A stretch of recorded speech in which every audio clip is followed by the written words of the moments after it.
Hello, Blue Justin here, still Justin, still not blue, and it's time for Sunday's vlog.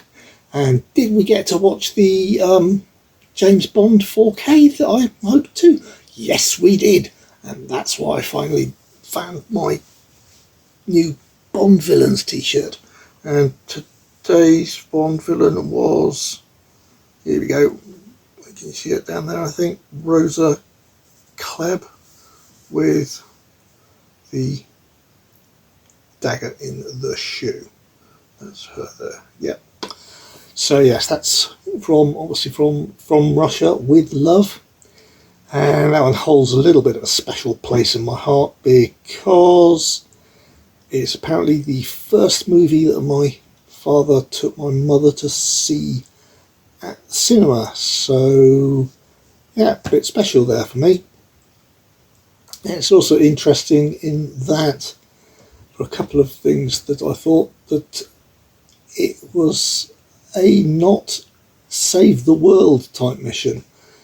It was exotic locations, etc. But his main mission was something much more believable in the spy genre. In the case of, it was to recover a encoding machine, not to go out and save the world, which seems to be a lot of the plots of many a James Bond movie. So that was a nice little different approach to a certain extent. It's also the first introduction of Q Branch and that snazzy suitcase. And scene-wise, I think it was quite famously one of the first times that a fight scene like the one on the train between Robert Shaw and Sean Connery had been done quite so viciously, shall we say, on screen. It was much more a believable fight scene about someone fighting for their life. It wasn't one blow and you're knocked out, or just a little bit obvious and staged. It was very much brilliantly choreographed in that you saw, if you got a grip on someone, you didn't sit there and try to pin them down or anything. You smack their heads into a door frame, you club them a few times in the face, this, that and the other. You weren't messing about, you're fighting for your life there. So yes, very visceral, good stuff, and very unusually violent for its time. So that was an excellent move up for things to come. So we really enjoyed that, of course, and again the picture quality was very high indeed, and it might even be higher still when I get order and receive my new player. I still haven't done that yet, maybe tomorrow.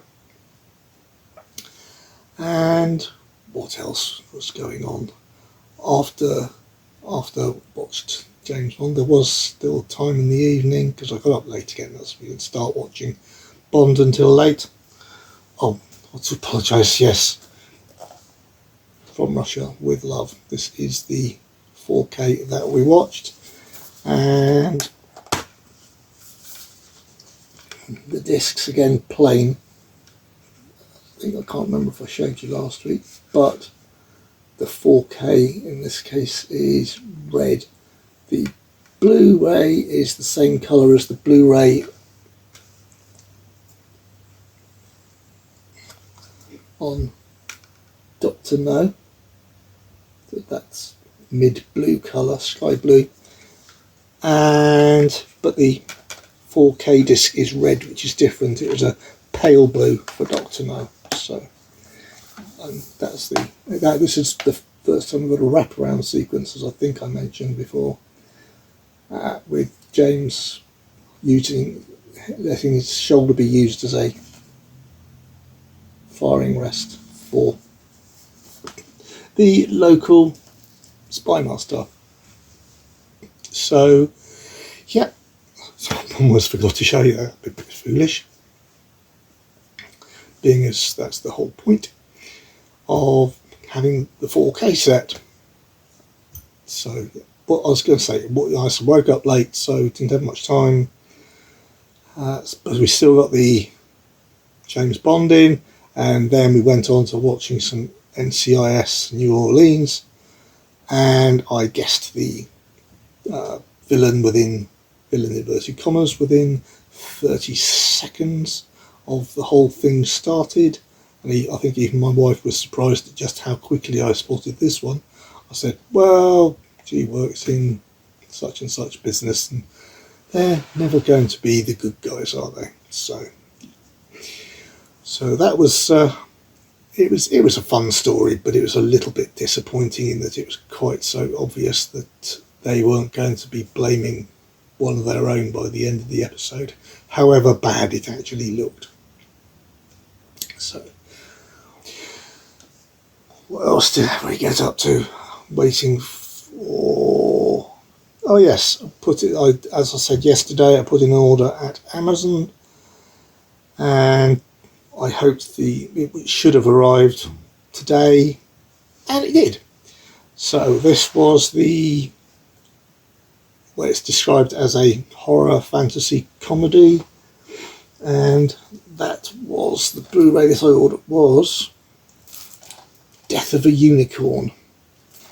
Now it's got Paul Rudd, Jenna Ortega, Will Poulter.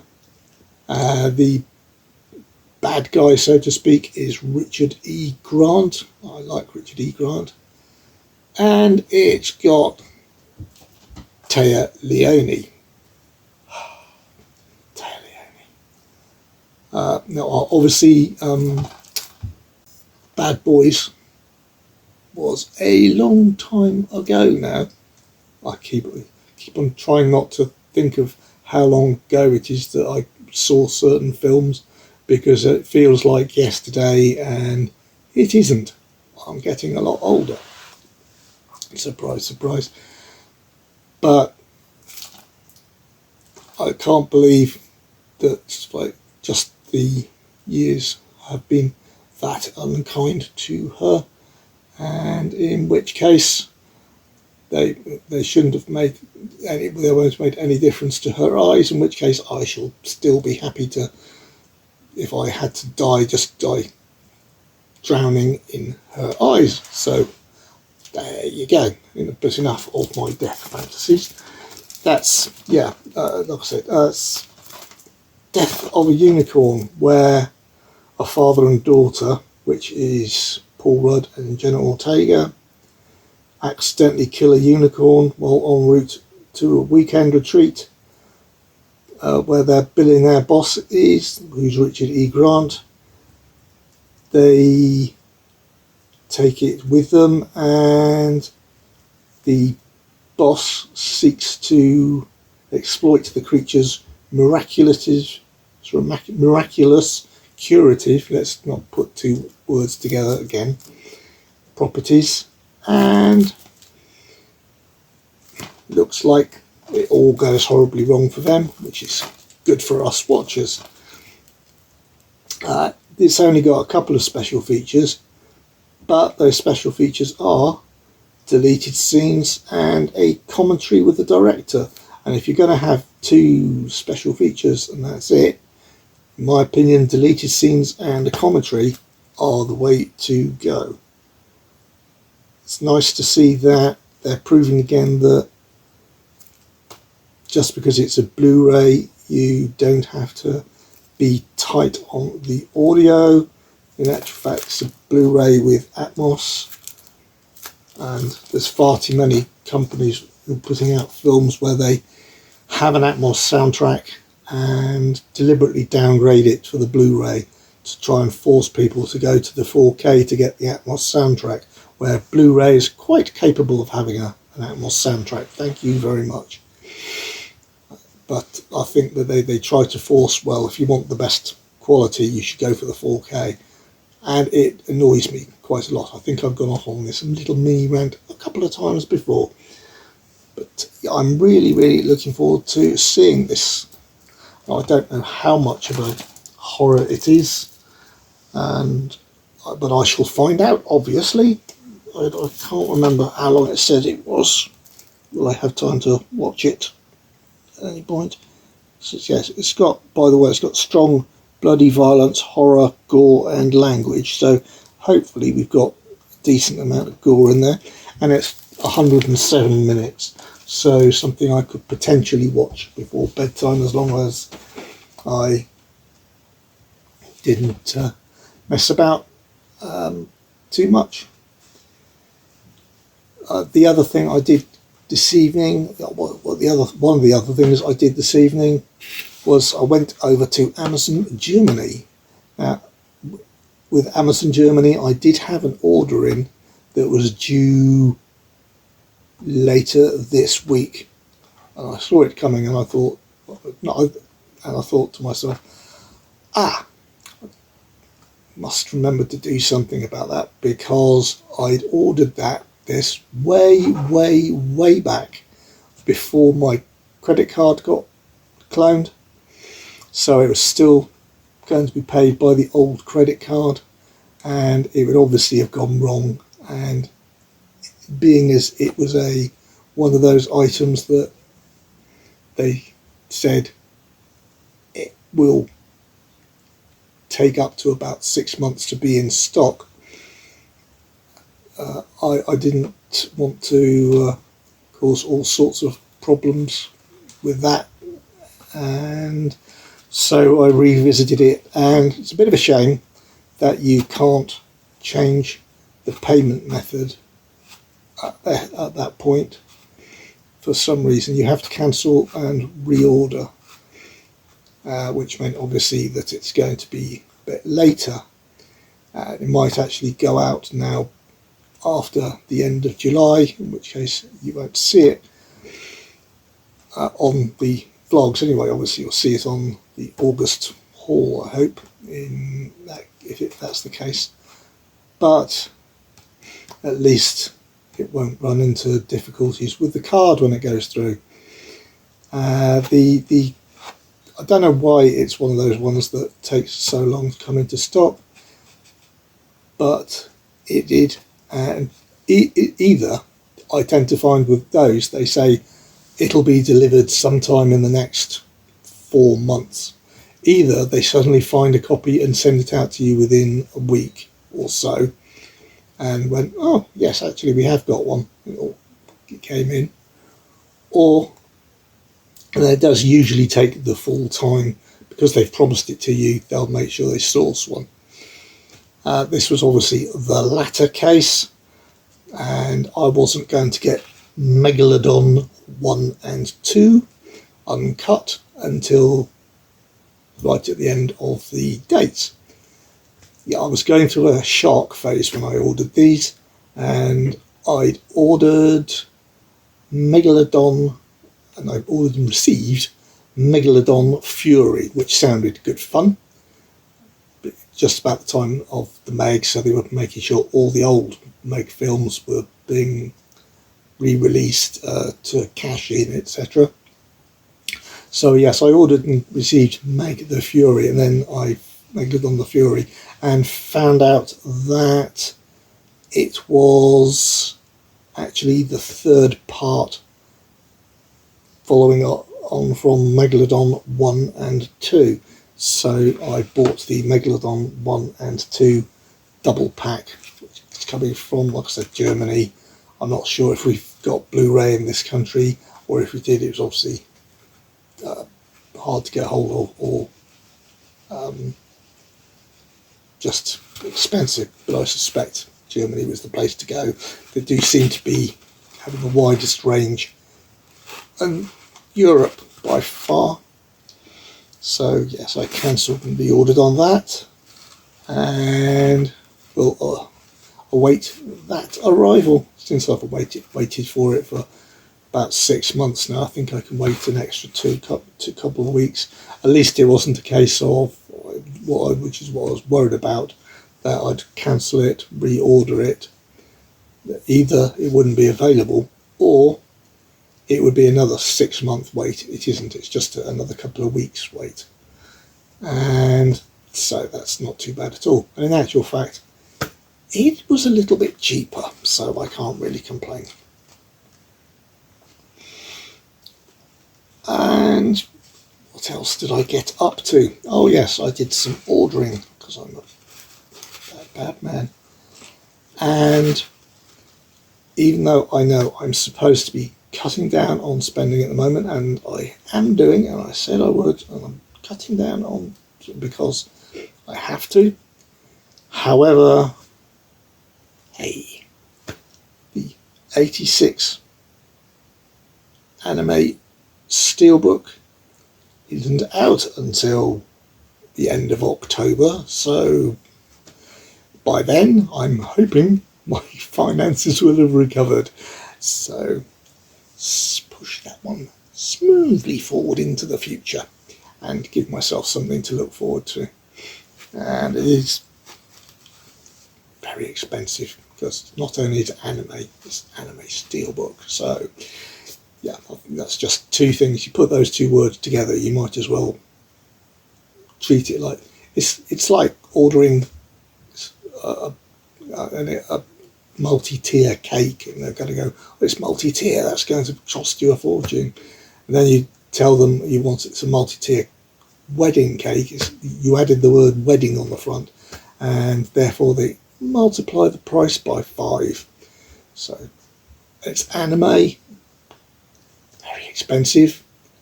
Steelbook, multiply the price. I think it just adds, but it's not. But you get the drift of where I'm coming from. And the only other thing I had time for today, even though it was Sunday, was to watch Hordes of Horrors,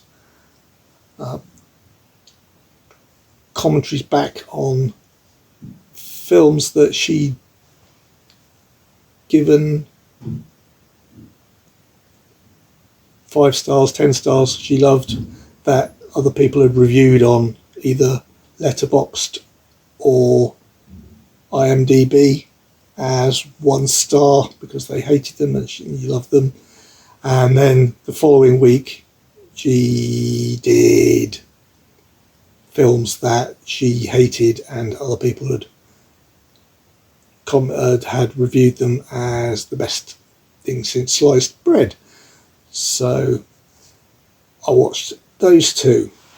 Very, very funny. She's got such a brilliant way with words, and especially the managing to avoid the YouTube,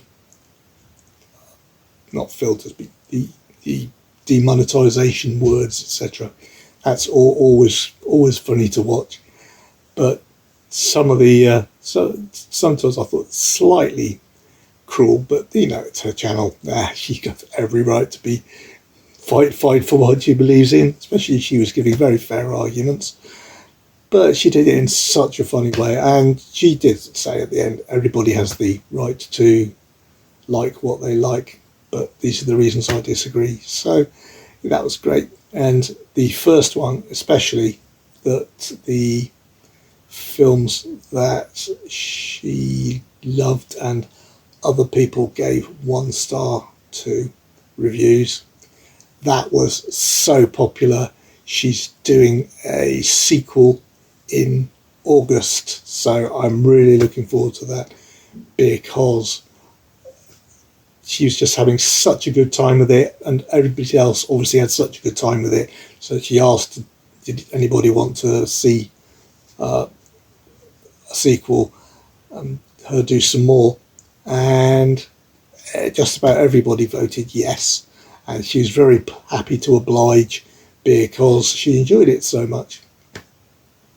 And you could tell she was laughing, and at one point she absolutely had me in stitches. So yeah, that was great fun. I've got another couple of YouTube videos lined up that I want to watch tomorrow, and one of those is from AJ's Movie Place, which is about the most expensive steelbook, or the most expensive media purchase that he has ever got. Always interesting to watch. And there was another couple that I reserved for watching when I have the chance. So we shall see when those will appear on my daily vlog then, won't we? But I think that is about it. I think that's more than a more than reasonable report for one day's worth of media. So yeah, the summing up, we've had the 4K watch of From Russia With Love, the arrival of Death of a Unicorn, me probably drooling over Taya Leone, and watched a couple of very, very well crafted and hilarious YouTube videos by Hannah from Hordes of Horror, fixing a German order that would have gone wrong because the credit card has since been cancelled, and continuing on with a bit of NCIS New Orleans, and yeah, pre-ordering a very expensive anime title, which I certainly couldn't afford to do if it wasn't a lot so far away that I can hopefully get everything worked out by the time the money leaves my credit card. And that'll be it for Sunday. Thank you very much indeed for watching. If you could like and subscribe, it will be much, much appreciated. And if you could comment, that would be absolutely great, because I want to prove interaction with my watchers, build up that fan base, and of course I will reply to every comment on the video, as I always do. It's much appreciated, anything that you can do to help this channel. Thank you very much indeed again, and bye.